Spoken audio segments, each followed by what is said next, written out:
हम समझते हैं। देखिए हमने आपको बेसिक ज्ञान पूरा का जितना भी था सारा का सारा दे दिया। अब हम कुछ पॉइंट और समझ लेते हैं। जैसे हमने आपको बताया था कि कोशिका की खोज किसने की थी, रॉबर्ट हुक ने की थी, 1665 में की थी। मरी हुई कोशिका की खोज की थी और कोशिका का आकार मधुमक्खी के छत्ते के समान बताया था। कारक के वृक्ष में खोज की थी, जिसका खाली मतलब होता है खाली कमरा, जिसे सेला बोला था, लैटिन भाषा का शब्द है जिसका मतलब होता है खाली कमरा।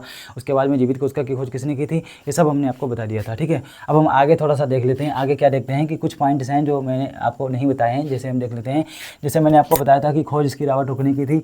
इसका सिद्धांत किसने दिया था, रुडोल्फ विर्चो ने 1855 में दिया था, जिस वो मीन सेलुला ई सेलुला।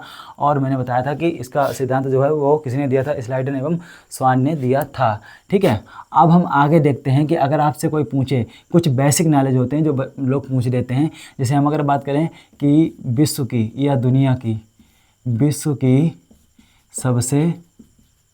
सबसे बड़ी कोशिका, विश्व की सबसे बड़ी कोशिका, तो आप क्या बताएंगे, बताइए। आपका जवाब होगा सर विश्व की सबसे बड़ी कोशिका क्या होती है। विश्व की सबसे बड़ी कोशिका पहले लिख लेते हैं, फिर हम आंसर लिख देंगे। ठीक है, नंबर 2, विश्व की सबसे छोटी कोशिका। ठीक है, विश्व की सबसे छोटी कोशिका, विश्व की सबसे बड़ी कोशिका और विश्व की सबसे छोटी कोशिका। ठीक है, फिर पॉइंट है हमारे शरीर की कि मानव क्योंकि हमें अपनी कोशिका पढ़नी है, मानव शरीर की सबसे बड़ी कोशिका, मानव शरीर की सबसे बड़ी कोशिका। और अगला पॉइंट होगा कि मानव शरीर की सबसे छोटी कोशिका। ये पॉइंट्स हैं कुछ इंपॉर्टेंट, मानव शरीर की सबसे छोटी कोशिका। उसके बाद में मानव शरीर में ऐसा कौन सा अंग है जहाँ कोशिका विभाजन नहीं होता है। ठीक है, कोशिका तो क्या लिखेंगे, मानव शरीर में कोशिका शॉर्टकट में लिख रहे हैं विभाजन रहित अंग। ठीक है, ये लिखेंगे। फिर लिखेंगे आप अगला पॉइंट कि सबसे तेज विभाजन, सबसे तेज विभाजन किसमें, मानव शरीर में। मानव शरीर सबसे तेज विभाजन क्या लिखेंगे, शरीर में।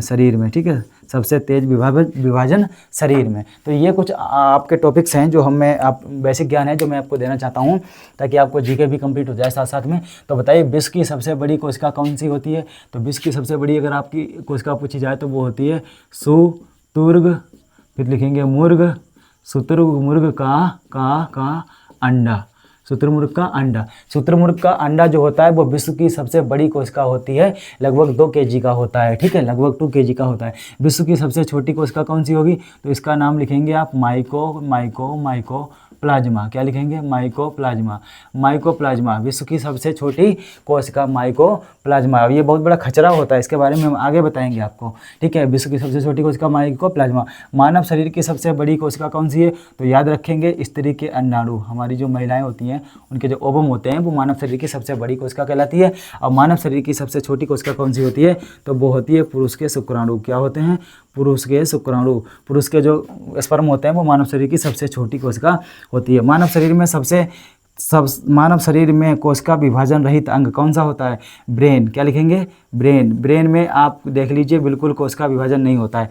ब्रेन में कोशिका विभाजन नहीं होता है। ब्रेन में हिंदी में लिख दीजिए मस्तिष्क। ठीक है, मस्तिष्क में कोशिका विभाजन नहीं होता है। सबसे तेज विभाजन कहाँ होता है, तो सबसे तेज विभाजन होता है हमारे लीवर में, यकृत में, जिगर में। ये इसके पर्यायवाची हैं। ठीक है, तो मेरे जिगर का टुकड़ा, अबे यार जिगर का टुकड़ा नहीं, लीवर का टुकड़ा क्यों बोल रहे भैया, दिल का टुकड़ा होता है वो। अब उन्हें पता ही नहीं है कि लीवर क्या बोलते हैं, जिगर। उन्हें लगता है जिगर जो है वो दिल को बोलते हैं, जबकि जिगर किसको बोलते हैं, लीवर को। इसीलिए कहते हैं साइंस पढ़ो। ठीक है, तो ये क्या होता है, तो मेरे जिगर का टुकड़ा यानी कि लीवर का टुकड़ा, जबकि किसका होना चाहिए, जिगर, हृदय का टुकड़ा। लेकिन पता ही नहीं है, बायोलॉजी पढ़ी नहीं है बिल्कुल। ठीक है, तो विश्व की सबसे बड़ी कोशिका शुतुरमुर्ग का अंडा, विश्व की सबसे छोटी कोशिका माइकोप्लाज्मा, विश्व की सबसे बड़ी कोशिका मानव शरीर की अंडाणु, मानव शरीर की सबसे छोटी कोशिका शुक्राणु। मानव शरीर को कोशिका विभाजन, सबसे तेज कोशिका विभाजन कहाँ होता है, तो यकृत में। कोशिका विभाजन रहित अंग कौन सा होता है, मस्तिष्क। इतनी जानकारी मैंने आपको दे दी है। ठीक है, इतनी जानकारी देने के बाद अब मैं आशा करता हूँ कि इतनी चीज़ आपको समझ में आई होगी। इतना नोट करिए, फिर आगे अब हम देखेंगे कोशिकाओं के प्रकार। क्या देखेंगे, कोशिका के प्रकार।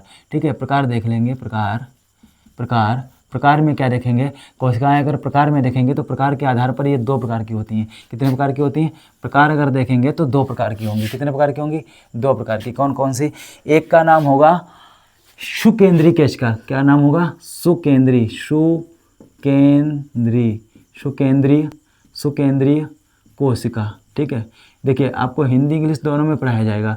सुकेंद्रीय कोशिका, सुकेंद्रीय कोशिका को, सुकेंद्रीय कोशिका को अगर हम बात करें तो हम इन्हें बोलते हैं प्रोकैरियोटिक। क्या बोलते हैं? Prokaryotic, prokaryotic. ठीक है, प्रोकैरियोटिक के बाद में यहाँ पर जो है, प्रोकैरियोटिक के बाद में अगर हम देखेंगे कि सुकेंद्रीय कोशिका को हम प्रोकैरियोटिक कोशिका बोलते हैं, और प्रोकैरियोटिक आपको ऐसे भी मिल सकता है, प्रोकैरियोटिक। ये शब्द ज़्यादातर यही वाला आता है एग्जाम में भी, ये वाला, ये नहीं आएगा, ये भी नहीं आएगा, प्रोकैरियोटिक। ठीक है, दूसरा सर कौन सा है? दूसरा है आपका यूकैरियोटिक। कौन सा है? पहले उसे लिख देते हैं, हिंदी में लिखते हैं पहले। सुकेंद्रीय इधर लिखेंगे पूर्व केंद्रीय। क्या लिखेंगे? पूर्व केंद्रीय। क्या लिखेंगे?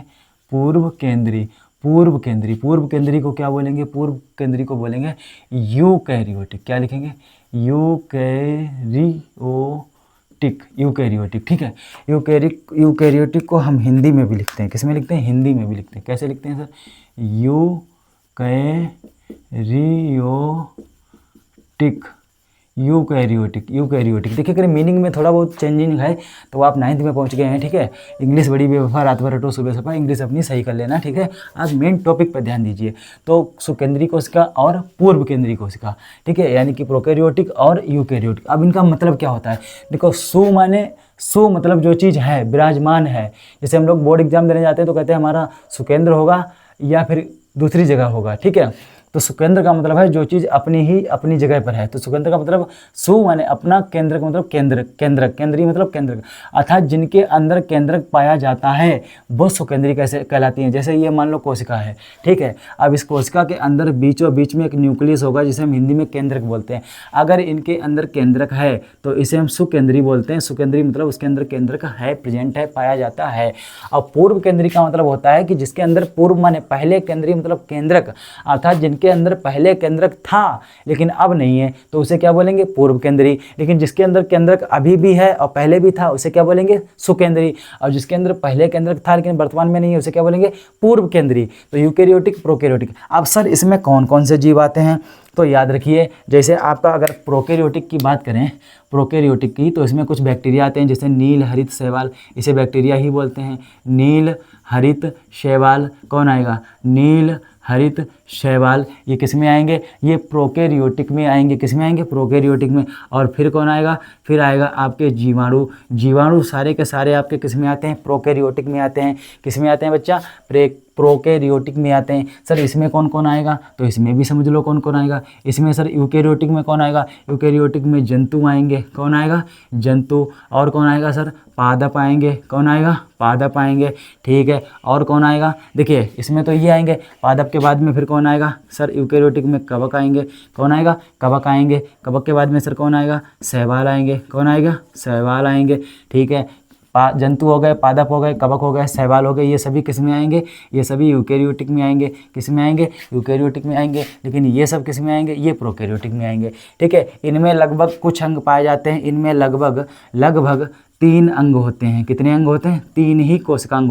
कोशिकांग, अंग मतलब कोशिकांग, कोशिकांग, कोशिकांग। इनमें लगभग 3 कोशिकांग पाए जाते हैं, इसीलिए इन्हें प्राथमिक कोशिका भी बोलते हैं। क्या बोलते हैं? प्राथमिक कोशिका भी बोलते हैं। आप याद रखेंगे, क्या बोलेंगे? इन्हें प्राथमिक कोशिका बोलेंगे। और इनमें कोशिका विभाजन क्या होगा? कोशिका विभाजन, विभाजन बहुत बहुत बहुत शीघ्र हो जाता है। कैसे हो जाता है? बहुत शीघ्र हो जाता है। क्यों? क्योंकि इनमें कोशिकांग बहुत कम होते हैं, इसीलिए इनमें कोशिका विभाजन बहुत जल्दी हो जाता है। जो सुविधा और जैसी पढ़ाई यहाँ आपको मिल रही है ना, ऐसी हर प्लेटफॉर्म पे नहीं मिलेगी, इसलिए ज़्यादा से ज़्यादा सपोर्ट करिए प्लीज़, हमारी विनती है आपसे।